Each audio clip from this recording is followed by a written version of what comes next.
Hey everyone, did you know that over 90% of you watching right now haven't hit that subscribe button yet? If you're enjoying our stories about real-life gangsters, take just a second to subscribe. It's free, and it really helps us keep bringing you more true gangster tales every day. So sit back, relax, and let's dive into another story from the world of the mob. Brooklyn didn't sleep, it just changed temperature. At 3 in the morning, it hummed. A low vibration from traffic lights flickering, from radiators breathing in tired apartments, from the quiet grind of a city that forgot what silence felt like. Roy DeMeo knew that sound better than anyone. It was the heartbeat of his life. Not loud, but constant, steady, like a machine that ran on favors and fear. He sat in his car on East 18th Street, engine off, watching the snow start to fall. The flakes came slow, lazy, drifting through the yellow glow of a street lamp. Brooklyn snow had a way of making the world look softer, even if the world underneath was anything but. In the passenger seat beside him, a notebook lay open. Neat handwriting, numbers, initials. Roy tapped his finger against the page, counting something only he understood. To anyone else, it looked like scribbles. To him, it was an entire system, a record of debts, promises, and balances that had nothing to do with banks. He didn't talk much, not unless there was a reason. That was what made people nervous around him, the way he listened more than he spoke. In Brooklyn, silence was currency, and Roy had learned to spend it wisely. A car passed, slow, its tires whispering through the thin layer of snow. Roy watched the taillights disappear, then looked back down at the notebook. The numbers didn't lie. They never did. The people did, the money didn't. By daylight, the city changed masks. Kids in coats walked to school, bakeries opened their doors, and delivery trucks rumbled through the narrow streets of Flatlands. The night, people vanished like shadows at dawn. But Roy didn't belong to either world, not really. He lived somewhere in between. At his family's house in Massapequa, his wife was already up, packing lunches, the radio playing soft Sinatra in the kitchen. The smell of coffee and toast filled the air. Roy came in quietly, brushed the snow from his coat, and kissed her on the cheek. "You're up early," she said with a smile. "Couldn't sleep," he said. "You never do," she said, handing him a cup. He smiled back, but his eyes were somewhere else. Not far away, just distant, the way men look when they're holding two lives at once. After breakfast, he drove the kids to school, waited until they were inside, then drove off toward the auto shop. On paper, that was his business, a garage, a few bays, a clean sign out front that said DeMeo Automotive Service. But everyone who mattered knew the shop wasn't about cars. Inside, the air smelled of oil and metal. The men who worked there, his crew, greeted him with nods, not words. They respected him the way sailors respect the sea. Grateful, cautious, aware that one wrong move could drown you. "Morning, Roy," said Anthony, wiping grease off his hands. "Morning," Roy said. "How's business?" Anthony grinned. "Depends on what business you mean." Roy didn't smile. He just walked to the back, where a desk sat beneath a wall of tools. On the desk was another notebook, this one thicker, older, worn at the edges. He opened it, scanned a page, then closed it again. "All right," he said. "Let's keep it clean this week. Too much noise lately." Anthony nodded. "You got it, boss." Later that day, Roy sat in a diner off Avenue J, stirring his coffee. Across from him sat Nino Gaggi. Older, sharp suit, slick hair, eyes that smiled but never softened. Nino was like an uncle to him, the kind who taught you lessons you couldn't learn in school. "You're getting noticed," Nino said, buttering his toast. "People talk about you like you built Brooklyn with your bare hands." Roy smirked. "People like to talk." "Yeah, well, people who talk usually mean somebody else is listening. You got to remember that." Roy nodded. He respected Nino, always had. "You think I'm getting sloppy?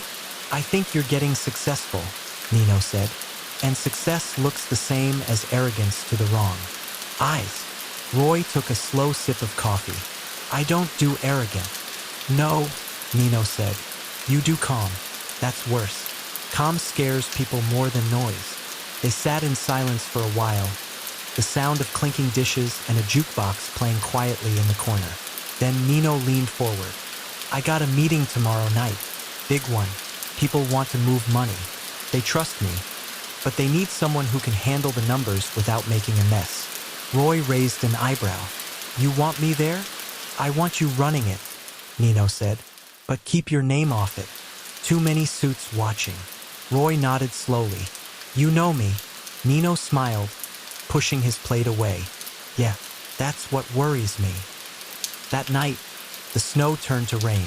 Roy drove home through puddles that caught the reflections of streetlights, pools of gold and red.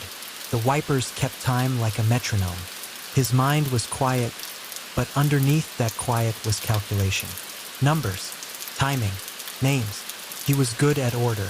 The world liked chaos, but Roy believed in systems, invisible ones, the kind that made everything look natural when it wasn't. He parked the car, sat there a moment, and looked at his reflection in the window. The city's light cut across his face, dividing him into halves, one for the world, one for the dark. He whispered to no one, You keep it clean, you keep it quiet, and you keep it working. It sounded almost like a prayer. The next day, the sun broke through the clouds. The snow melted fast, running into the gutters like something escaping. Roy stood in front of the shop, watching it disappear down the drain. Anthony came out holding a stack of envelopes. These just came in. Roy flipped through them.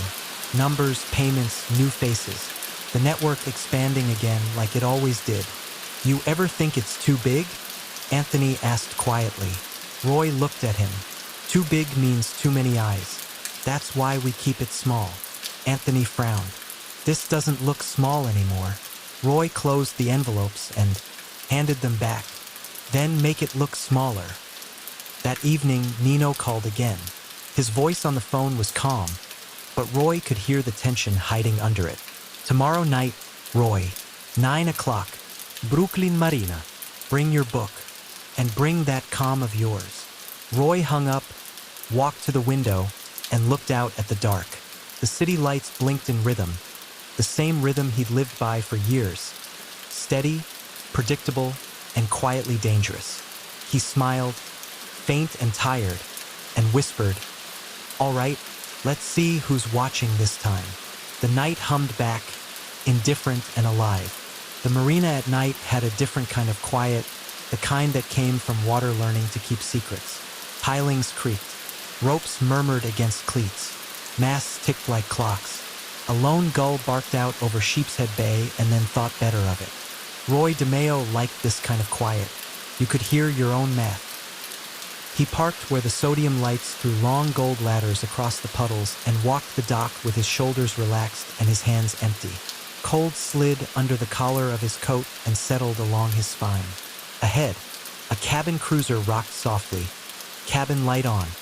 A rectangle of weak amber in a field of dark. Nino Gaggi stood on the stern in a hat that rain respected. You're early, Nino said. Always, Roy answered. They didn't hug. Nino stepped aside and Roy followed him into the narrow cabin where a table held coffee, for cups, and a ledger book older than both of them. Two men sat already. One, thin and elegant, smelled like a bank.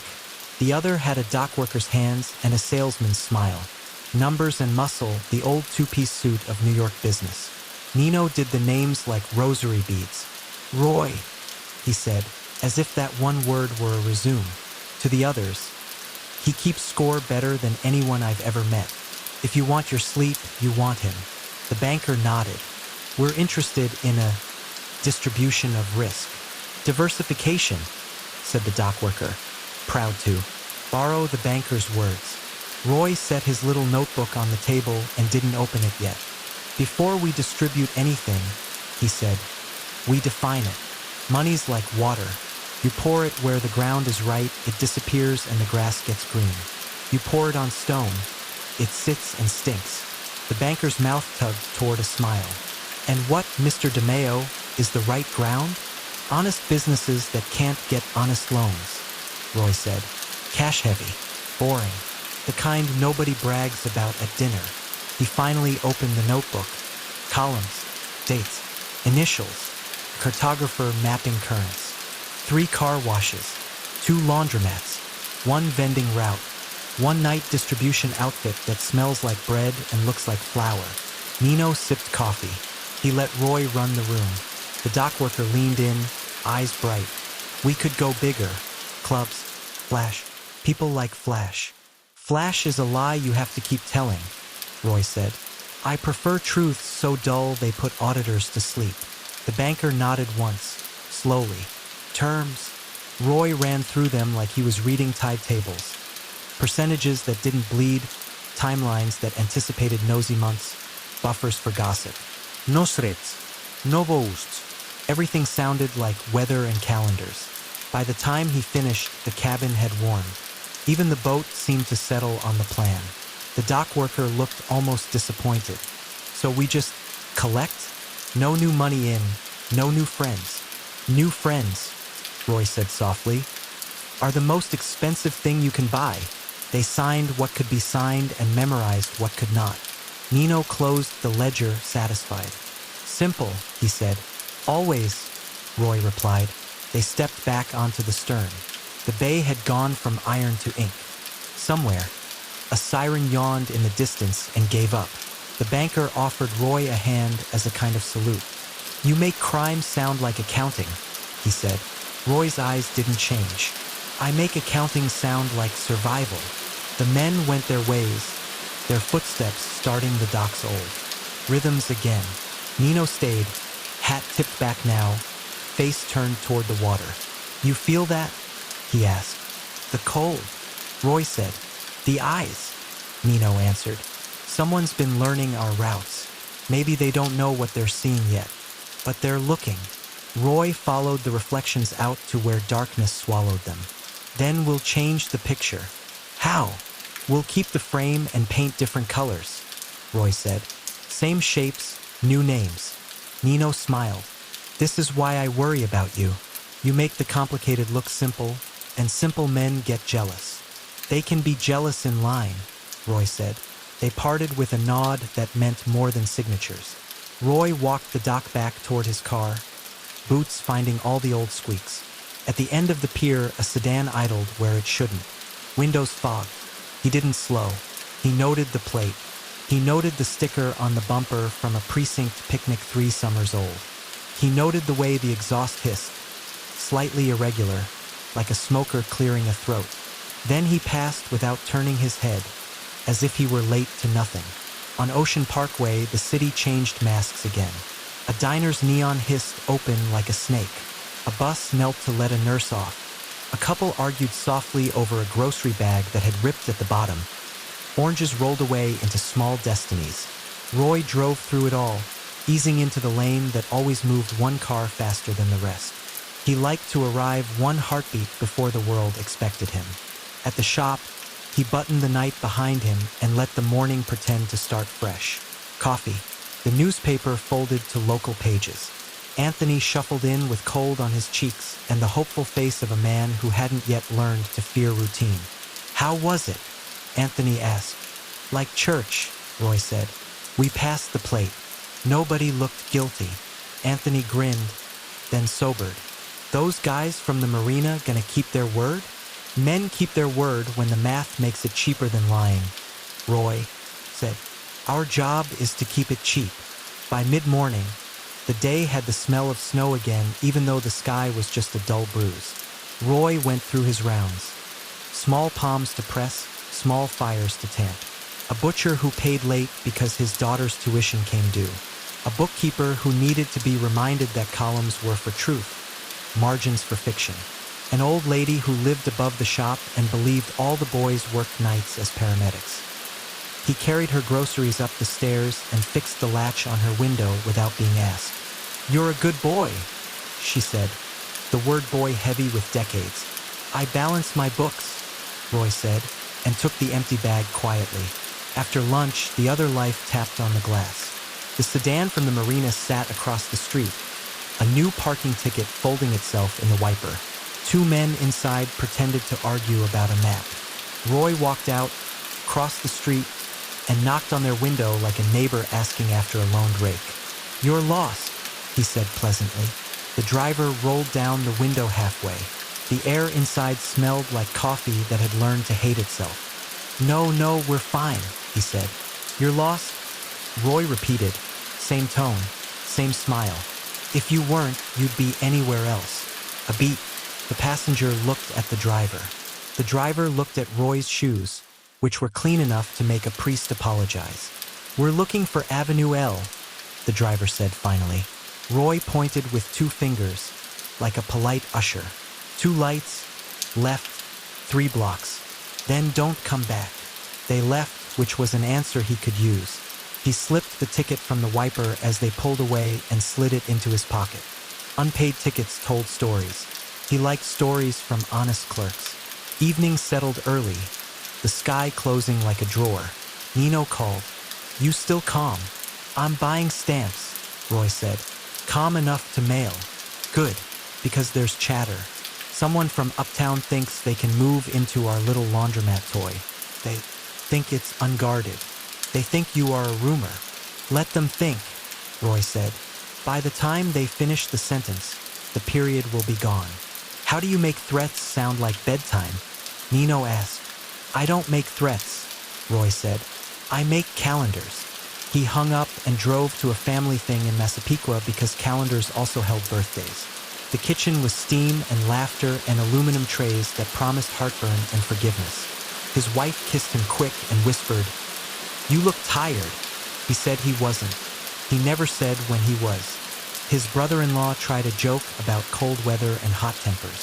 His mother-in-law offered him soup he didn't need. His daughter showed him a drawing of a house with a sun too big for the paper. "It's bright," he said. "Good. Keep it bright."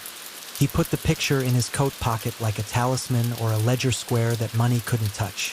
Later, when the house was quiet again and the dishwasher hummed like a small, satisfied machine, he sat at the dining room table with his notebook open and a pencil that always held a point. He drew boxes, arrows, a little choreography of names that never stood still. He moved 1 distributor a day earlier. He gave 1 driver a route that looked longer and was safer. He called a man in Canarsie and told him to change nothing, which in itself was a change.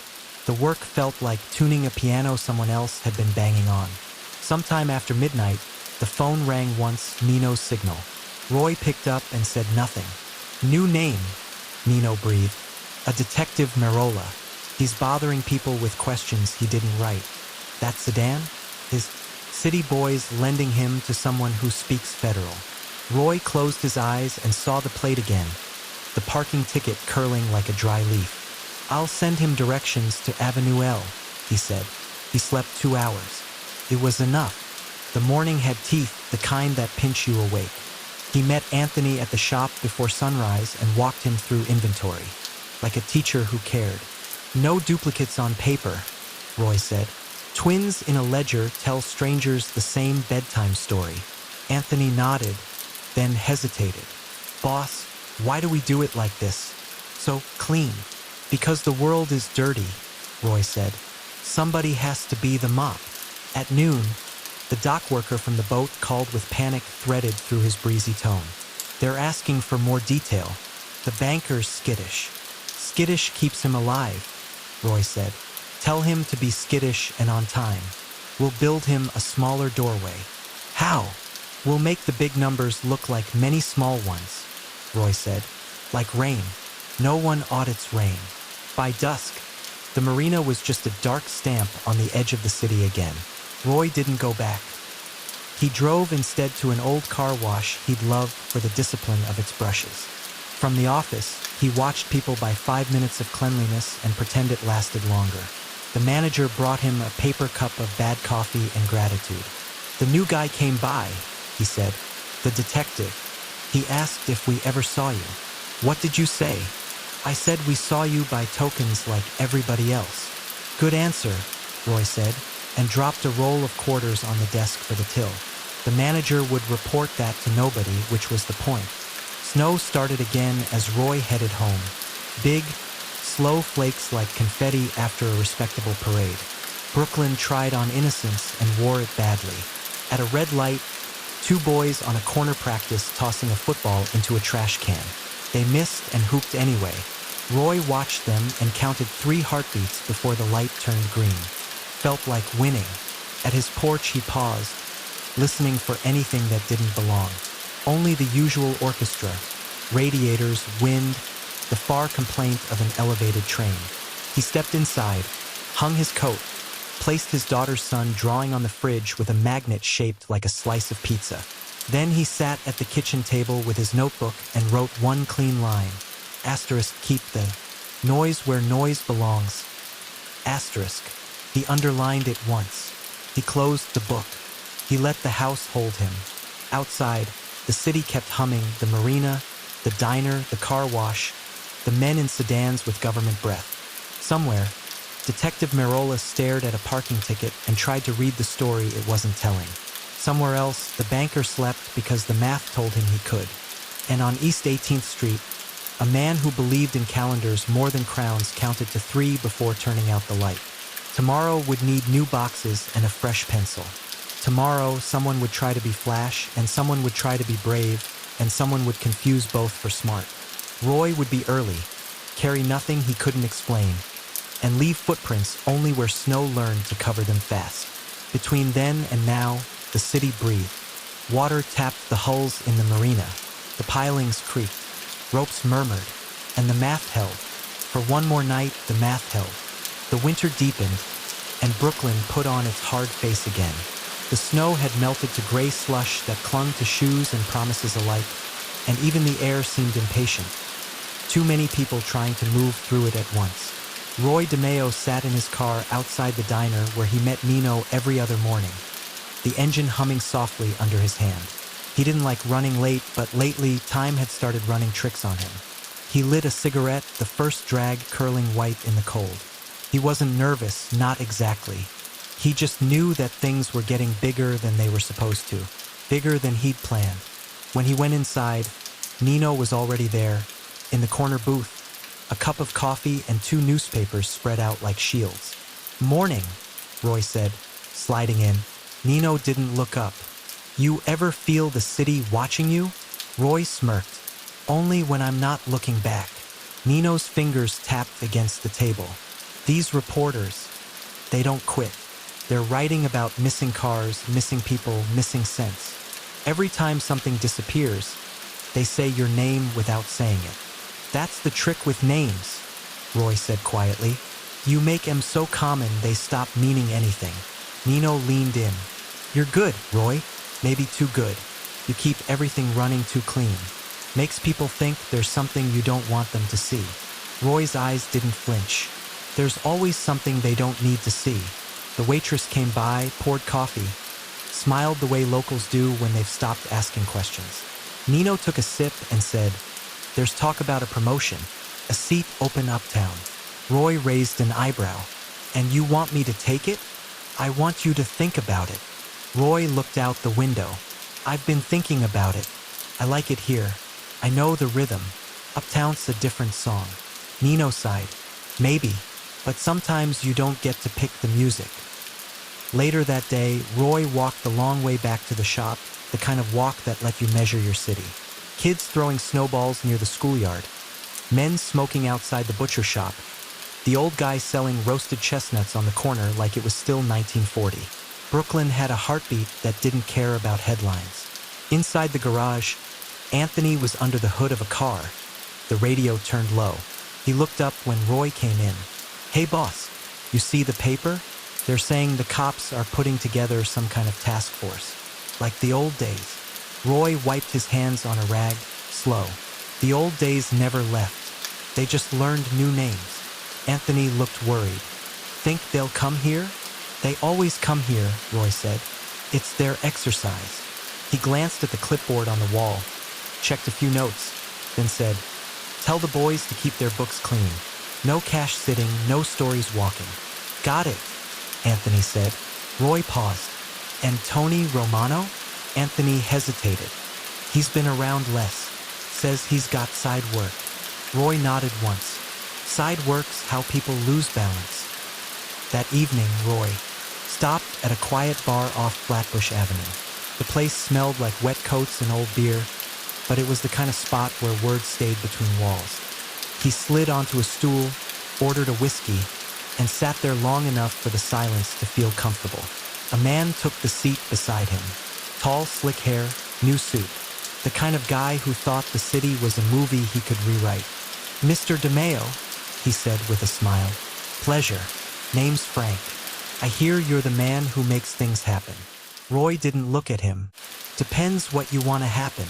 "Opportunity," Frank said smoothly. "There's a lot of money coming down from Jersey. New ventures, new investments. They could use a local touch." Roy took a sip of his drink. "Brooklyn doesn't take investments. She takes care." Frank laughed lightly. "You're a poet, huh?" Roy finally turned to him. His voice stayed even. "I'm a realist. Poetry's just truth without the screaming." Frank's smile faltered. "If you're not interested, that's fine. But Jersey's coming, whether you like it or not." "Then it should buy an umbrella," Roy said, and left a 20 on the bar. That night, back home, his wife was asleep, the kids quiet behind their doors. Roy stood at the window, looking out at the snow that had started again. Fell in fat, lazy flakes, muting the world. He could see his reflection in the glass. Tired eyes, neat hair, the calm face of a man who'd made his peace with noise. He thought of Nino's words. A seat uptown, new faces, new rules. The idea didn't scare him, but it didn't sit right either. He wasn't built for marble offices or polished halls. He was built for Brooklyn. The smell of motor oil, the sound of trains, the balance of deals that stayed quiet because everyone respected the silence. He whispered, "You don't build a city by leaving it." The next morning, the shop was colder than usual. The radio played a report about corruption probes, but the static made it sound like the past. Talking through broken glass, Anthony came in pale. "Boss," he said, "the cops were at Tony Romano's place last night. He's gone." Roy looked up from his papers. "Gone, gone," Anthony said. "Nobody knows where." Roy closed the ledger neat and slow. Then that's one less balance to worry about. But he didn't sound relieved. He sounded like a man who'd been expecting the inevitable. That evening, Nino called again. "You hear about Tony?" "Yeah." "You think it's connected?" Roy was quiet for a long moment. "Everything's connected, Nino. The question is who's holding the thread." "You want me to find out?" "No," Roy said softly. "Not yet. Let's see who pulls first." He hung up, stared at the phone, then picked up his notebook and began writing names, crossing out others, rearranging the invisible web that held his world together. When he was done, he closed the book and leaned back. The snow outside glowed orange under the streetlights, soft and deceptive. Roy DeMeo had always believed in order, in calm, in the math of things. But even he could feel it now. The numbers weren't adding up like they used to. Somewhere in the city, the rhythm was changing. And this time, he wasn't sure he liked the song. Spring in Brooklyn didn't arrive so much as it snuck in. One morning the air stopped biting, and by afternoon, the gutters were running with meltwater, catching cigarette butts and the city's little sins on their way to the drain. Roy DeMeo stood outside the shop with his sleeves rolled up, smoking in the thin sunlight. Across the street, kids had ditched their coats, chasing a half-deflated basketball that refused to obey the laws of geometry. The radio inside the garage still carried the same stories. Investigations, indictments, committees, men in suits promising to scrub the streets clean. Every few weeks, the names changed, but the headlines didn't. Roy listened with one ear, the way you listen for thunder that's still too far away to ruin. "Your picnic." Raymond pulled up in a car that looked new but wasn't. He stepped out, straightened his jacket, and handed Roy a folder. "You should see this. It's from Uptown." Roy flipped it open. Bank statements, coded notes, and a list of names that didn't belong south of 42nd Street. "Jersey and Manhattan," he said. "They're moving fast." "Too fast," Raymond replied. "They want in on the laundromats, the vending routes, everything. Primo's behind it. He's flashing money all over. They even sent a guy to talk to Nino." Roy's face didn't move. "What did Nino say?" "He said he'd think about it." Roy exhaled smoke through his nose, slow and deliberate. He won't. He's too old to start thinking now. Raymond nodded, though he didn't look convinced. Still, they're calling meetings. New faces, young guys. They don't remember how the city used to run. They'll remember, Roy said, when they try to change the rules and the ground disappears under them. That evening, Roy met Nino at their usual diner. The coffee was burnt, the pie too sweet, but they'd been coming here long enough to call that comfort. Nino looked tired. His hair had gone more gray than black over the winter. "You know what the problem is with these kids, Roy?" he said, stirring his cup without drinking. "They want to be famous. Fame used to be something you avoided. Now they chase it like it's rent money." Roy smiled faintly. "Fame doesn't last. Fear does." Nino laughed quietly. "Still quoting scripture, huh?" "I only quote what works." They sat for a while without speaking, the way men do when they already understand each other too well. Finally, Nino said, "You know about Primo. I know he talks too much." "He's got backing," Nino said. "Real money from Vegas to Jersey. And he's charming the right people. If we push too hard, we'll look like the ones out of step." Roy leaned forward. "You're thinking of cutting him in." "I'm thinking of keeping the peace," Nino said. "For now." Roy's voice didn't rise, but it sharpened. "Peace isn't when everyone smiles, Nino. It's when the right people shut up. You can't run the world on silence." "I'm not trying to run the world," Roy said. "Just my part of it." Nino sighed. "That's the problem. The parts don't stay still anymore." Later that week, Roy met Raymond at the car wash on Flatbush. The night was warm and loud with crickets. The neon sign buzzed, throwing pink light over the puddles. "They met last night," Raymond said. "Primo, Tony Romano, couple of new guys from Jersey. They're planning something. Nobody's saying what." Roy's eyes narrowed. "Tony Romano's back?" "Looks that way. He's with them now." Roy didn't say anything for a long time. The only sound was the brushes from the car wash hissing in rhythm, the water hitting the pavement like applause. "Find out where they're meeting next," he said finally. "And don't follow them yourself. Just listen. You think they'll move on us?" Roy looked up at the flickering neon. "If they do, it won't be smart. But ambition makes men forget what they owe to gravity." The next night, Roy drove out to Coney Island. The boardwalk was mostly empty, just the smell of fried dough and the sound of the ocean dragging its feet across the sand. He liked it out there. The city felt smaller when you stood at the edge of it. He thought about the men he'd grown up with, the ones who'd built quiet businesses out of chaos, who'd survived by keeping their heads down and their books straight. Most of them were gone now, replaced by men who smiled too wide and talked too loud. He whispered to the waves, "They don't build things anymore. They just rename them." A gull laughed overhead, sharp and short, as if agreeing. 2 days later, the storm arrived. Not rain, noise. Cops on the docks. Unmarked cars near the laundromats. Reporters sniffing around like dogs that had finally caught a scent. The papers ran headlines again. Federal. Task force targets organized crime in Brooklyn. Asterisk, asterisk. Nino called, voice low. They hit one of the warehouses. Nothing big, but they're sniffing. "Whose name's on it?" Roy asked. "Yours," Nino said. Roy smiled faintly. "Then it's empty." Nino exhaled hard. "You planned this." "I planned everything," Roy said. "That's why it still looks like luck." But luck was running thin. That afternoon, Raymond burst into the office, pale and sweating. "Tony's dead," he said. Roy froze for half a breath. "Who?" "Romano. They found him in his car out on the Belt Parkway. Clean job. No prints." Roy closed his notebook and leaned back. "Then somebody's making their move. You think Primo?" Roy thought for a long time before answering. "Primo talks. He doesn't act. But someone near him does both." Raymond looked uneasy. "You think it's coming back on us?" Roy's tone was soft, almost kind. "Everything comes back, Ray. The trick is being ready when it does." That night, Roy went home early.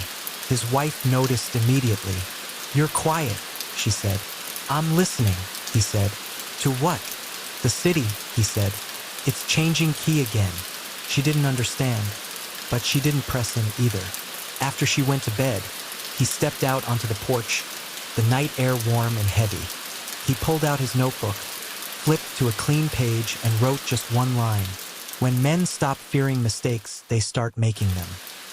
He closed the book, leaned back in his chair, and let the sound of the distant subway fill the silence. Somewhere downtown, sirens began to wail, faint but rising. Roy smiled. There's the chorus, he said softly, right on time. And Brooklyn, loyal as ever, kept humming its song low, patient, and endless. The noise didn't stop that summer. Changed shape. Reporters stopped calling it an investigation and started calling it a cleanup, like the city was a stain they could scrub out with headlines. The new names, agents, task forces, prosecutors, tumbled through the radio like a chant. Roy DeMeo listened while shaving, while driving, while stirring sugar into his coffee. He never turned it off. It was better to know the rhythm of your enemies. The garage felt tighter with every sunrise. Customers came and went, but they watched their reflections in the windows as if the glass were one way. Raymond kept the books double neat, and Anthony spoke less. They drive by slow, he said one morning, meaning the cops. Not stopping, just slow enough to memorize. Good, Roy answered. Let them memorize. When they think they know, they stop learning. He spent his afternoons walking the neighborhood. He'd nod to shopkeepers, buy a cigar he wouldn't smoke, talk weather with the old men on folding chairs. The same people who once looked at him like a secret now looked at him like a story they weren't sure how to tell. At night, the phone rang more often. Nino calling to relay the newest rumor. They're digging into the banks now, he said. They think you've got deposits under ghost names. Roy smiled into the receiver. If I were smart enough to make ghosts bankable, I'd run the country. Don't joke, Roy. They're serious. They've got wiretaps. They always have wiretaps, Roy said. Let them listen. Maybe they'll learn how to manage their own families. Late August brought heat that stuck to skin. The air didn't move even at midnight. Roy sat on his porch in shirt sleeves, the notebook open on his lap, the pencil steady in his hand. Columns, arrows, adjustments. He didn't draw money. He drew rhythm. How 1 week breathed into the next. How a late payment on Avenue J echoed at the docks 2 days later. Every system was a heartbeat, and he was the man keeping time.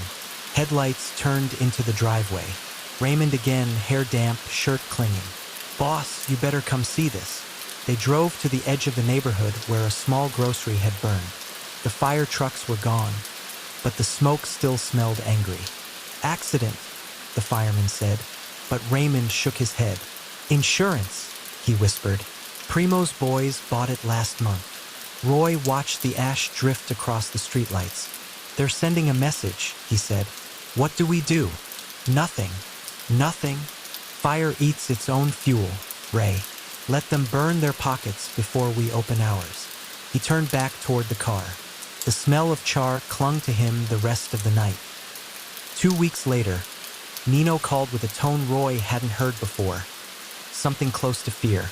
They're subpoenaing everybody, he said. Bankers, landlords, even priests. They want me to testify.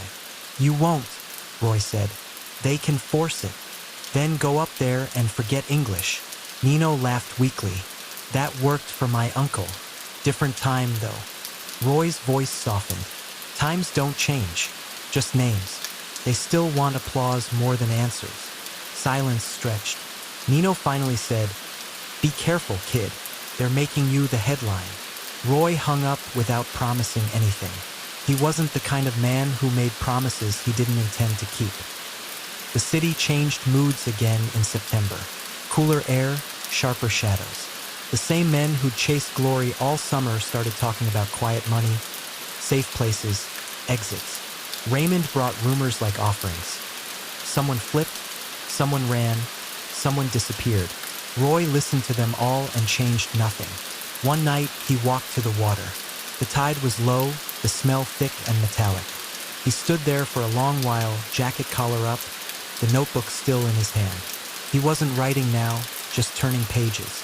The paper was creased from years of folding, the pencil marks fading at the edges. Every name he'd ever trusted was somewhere on those pages, woven into the system that had kept them all alive. He closed it, slid it into his coat pocket, and said to the dark, "If they want to end the story, they'll have to learn the language first." Back at the garage, Anthony was waiting. "The feds came by again," he said. "They asked if you were in." "What did you tell them?" "I said you were out delivering parts." Roy smiled. "You're learning." Anthony hesitated. "Roy, I don't get it. Why not leave? Go south. Go quiet. You could disappear." "I could," Roy said. "But then I'd still hear Brooklyn in my sleep." Anthony frowned. "You love it that much?" Roy looked at the grease-stained floor, at the walls he'd built with borrowed money and loyalty. "I don't love it," he said. "I belong to it. That's different." The following week, the phone calls stopped. No Nino, no warnings, no news. The silence itself felt like a broadcast. Roy drove to Nino's favorite diner and found only strangers. The waitress, eyes tired, shook her head. "He hasn't been in." Heard he went visiting family upstate. Upstate, Roy thought, meant anything north of Fear. He finished his coffee, left a tip, and walked outside. The air had turned crisp. On the opposite corner, a sedan idled. He recognized the shape of it, the way the men inside tried not to move. He lit a cigarette, gave them a nod that could have been a hello or goodbye, and strolled back to his car. At the shop that night, he stayed late, finishing invoices that didn't need finishing. Raymond hovered near the door. "You okay, boss?" "Fine." "You sure?" Roy closed the ledger, aligned it perfectly with the desk edge. "If they're watching, let them see a man doing his paperwork. That's America." Raymond tried to smile. "You really think it'll blow over?" Roy looked past him, out into the dark. "Storms don't blow over, Ray. They move on. You just hope they forget your address." He went home just before dawn. The city was quiet, the kind of quiet that meant exhaustion, not peace. Inside the house, his wife was asleep on the couch, a lamp still burning beside her. He turned it off gently, covered her with a blanket, and stood there a moment, memorizing the shape of the life he'd built, ordinary, warm, undeserving. Of the noise outside, he sat at the kitchen table with his notebook one last time. The last page was still blank. He wrote slowly, carefully. Asterisk numbers can lie if you teach them how. But silence tells the truth. Asterisk. He closed it, placed it in the drawer under the bread box, and went out to the porch as the first hint of sunrise touched the roofs. The car slowed at the corner, then kept going. The city exhaled. Roy DeMeo watched the light creep into the street and whispered, "Let them come. Brooklyn opens early." Autumn came early that year, sliding over Brooklyn like a sheet of tarnished brass. The sky was always the same dull gray, the kind that made you check your watch even when you knew the hour. Roy DeMeo sat in his office at the garage, blinds half drawn, the radio low. The voice on it talked about indictments, rackets, new arrests in Manhattan, but none of it sounded urgent anymore. It was background noise, static that had learned to speak English. Raymond came in without knocking. His face looked older than the day before. "They're calling people in again," he said. "Not the usual faces. Small-timers, warehouse guys, delivery drivers. They're fishing." Roy didn't look up. "Then they don't know where to cast." Raymond stepped closer. "Boss, they picked up Benny 2 nights ago. He's out, but he's shaken. Says the feds knew his wife's name, his dog's name, even what kind of cigarettes he smokes." Roy folded the paper he'd been reading, placed it neatly on the desk. "They want him scared. Fear's cheaper than evidence." Raymond rubbed his hands together. "Maybe, but they're getting close, Roy. You can feel it." Roy leaned back in his chair, eyes narrowing. "Close to what? We don't deal in cash anymore. We don't deal in noise. They can't arrest quiet." That afternoon, he drove out to Long Island. the road stretching empty under a pale sky. He liked the quiet hum of the tires on the asphalt, the smell of salt in the air. The further he got from the city, the more the world seemed to slow down. He stopped at a small diner off the highway, a place with peeling paint and a waitress who called everyone honey. She poured him coffee without asking. "You look tired, sugar," she said. "I keep long hours," he replied. "Night work, something like that." She smiled, unconcerned, and went to serve a trucker at the counter. Roy sat there with his cup, watching the cars roll past outside. Ordinary people, ordinary lives. He wondered sometimes what it would have been like to stay in that world, to live without calculating every silence, every glance. But the thought never lasted long. Men like him didn't fit where peace lived.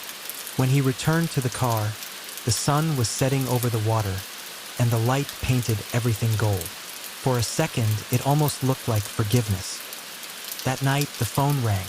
It was Nino. His voice sounded different. Frayed, tired, too careful. "They're calling me again tomorrow," he said. "The grand jury. They say they've got new witnesses. You hear anything?" Roy stared at the dark window. "I hear they like the sound of their own voices." "This is serious, Roy." "So am I," he said quietly. "You think we'll be okay?" "We always are," Roy answered. But he said it like a man repeating a superstition he didn't quite believe anymore. The next day, 2 unmarked sedans parked across from the garage. Roy saw them through the blinds. Plain cars, plain men, pretending to be invisible. He didn't tell the others. He just walked outside, wiped his hands on a rag, and crossed the street. He knocked on their window same way he always did. "You boys looking for something?" The driver smiled thinly. "Mr. DeMeo, right?" "Sometimes," Roy said. "You got a minute?" "I'm billing by the hour," he replied. The man chuckled. "We just wanted to talk. Ask a few questions." "Ask," Roy said. The agent opened a folder, too clean for the street. "You know a Vincent Parisi? Works at the marina?" Roy tilted his head. "Never heard of him." The agent nodded like he expected the answer. "He says he's worked with you before." "I work with a lot of people. Doesn't mean they work with me." The agent smiled. "That's clever." "It's true," Roy said. They held each other's eyes for a moment, both smiling, both tired of pretending. Then Roy stepped back. "You want an oil change while you're here?" The agent laughed. "Not today." "Then move the car. My customers need parking." He walked away without looking back. That evening, the city felt strange. Too quiet for a Thursday. The streets hummed with expectation. Roy met Raymond at a small restaurant in Bensonhurst. The place smelled of garlic and old wood, the kind of place that had survived 3 generations of bad luck. "You hear from Nino?" Raymond asked. Roy shook his head. "Not since yesterday." "You think he'll show for the hearing?" "He'll show. He believes in tradition." Raymond leaned forward, voice dropping. "Boss, I've been hearing things. Guys whispering that you're next, that they're building the whole case around you." Roy stirred his drink, watching the ice melt. "Let them. Every man needs a story, Ray. If mine keeps them busy, maybe the rest of you get to sleep." "That's not funny." "I'm not joking." Raymond frowned. "You're really not scared, are you?" Roy looked up then, and for the first time in months, his expression softened. "I stopped being scared when I learned the city doesn't care who's brave."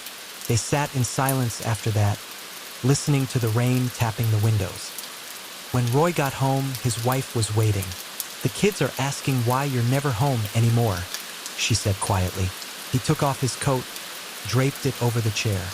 "I'm trying to make sure they have a home to come back to." "They already do," she said. "You just forget to live in it." He didn't answer. He walked to the kitchen window, looked out at the streetlights flickering through the drizzle. The reflection in the glass looked older than he felt. "You ever think about leaving?" she asked. He smiled faintly. "Every day. But then I remember what I'd be leaving behind." She didn't press him. She never did. He sat down at the table, opened his notebook, and began writing. Not numbers this time.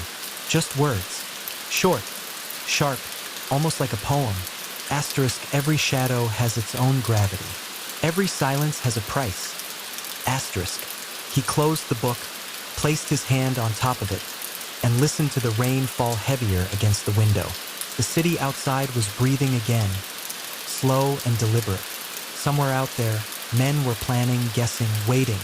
And Roy DeMeo, the quietest man in Brooklyn,